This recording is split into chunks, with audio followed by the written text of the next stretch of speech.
Hi friends, എനിക്ക് കുറച്ച് കരിവേപ്പില ഇന്നൊരു ഫ്രണ്ടിൻ്റെ വീട്ടിൽ നിന്ന് കിട്ടി. ഇത് ഞാൻ എങ്ങനെയാണ് സൂക്ഷിക്കുന്നത് കുറച്ചധികം ദിവസങ്ങളെന്നുള്ളത് ഞാൻ നിങ്ങൾക്ക് പറയാനാണ് ഇത് വീഡിയോ ചെയ്യുന്നത്. ഇത് ഞാൻ ഇങ്ങനെ തന്നെ തണ്ടോടി കൂടിയാണ് എടുത്ത് ഇങ്ങനെ കഴുകി വൃത്തിയാക്കി നല്ല ഫ്രഷായിട്ടൂടെ ഇരിക്കും കേട്ടോ. കഴുകി വൃത്തിയാക്കി ഒന്ന് തന്നെ ആറാൻ വെച്ച് കഴിഞ്ഞാൽ നല്ല വെള്ളാംശമൊക്കെ പോയിട്ട് ആവശ്യത്തിനുള്ളത് മാത്രമേ ഉണ്ടാവുള്ളൂ.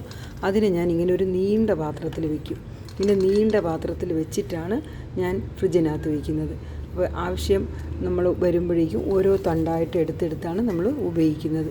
ഇതിന് ഞാനിങ്ങനെ വെച്ച് കഴിഞ്ഞാൽ കുറേ ദിവസം അത് കേടുകൂടാതിരിക്കും. ഇതിരിക്കട്ടെ. ഇനി ഞാൻ ഡെയിലി നിത്യ ഉപയോഗത്തിന് ആദ്യത്തെ 2-3 ദിവസം ചെയ്യുന്നത് ഇങ്ങനെ വെച്ച് ഇങ്ങനെ വെള്ളത്തിൽ വെച്ച് ഇങ്ങനെ കുറച്ച് ഉപയോഗിക്കും. അങ്ങനെ ഉപയോഗിച്ച് കഴിഞ്ഞാൽ നമുക്ക് ഫ്രഷായിട്ട് തന്നെ ഇതും കഴുകി വൃത്തിയാക്കിയത് തന്നെയാണ്. ഇങ്ങനെ തന്നെ നമുക്ക് ഇത് 2-3 ദിവസം ഇതിങ്ങനെ നിൽക്കും. അപ്പം ഇതിൻ്റെ ഫ്രഷ്നെസ്സും പോകത്തില്ല, ഇതിൻ്റെ ഫ്രഷ്നെസ്സും പോകത്തില്ല. ഇങ്ങനെയാണ് ഞാനിത് നന്നായിട്ട് സൂക്ഷിക്കുന്നത്. നിങ്ങൾ ഇതുപോലെ ചെയ്യുക, വളരെ ഗുണകരമായിരിക്കും. ഇതിനെ അടച്ചിട്ടാണ് ഞാനിനി ഫ്രിഡ്ജിനകത്ത് വയ്ക്കുന്നത്. Thank you for watching from.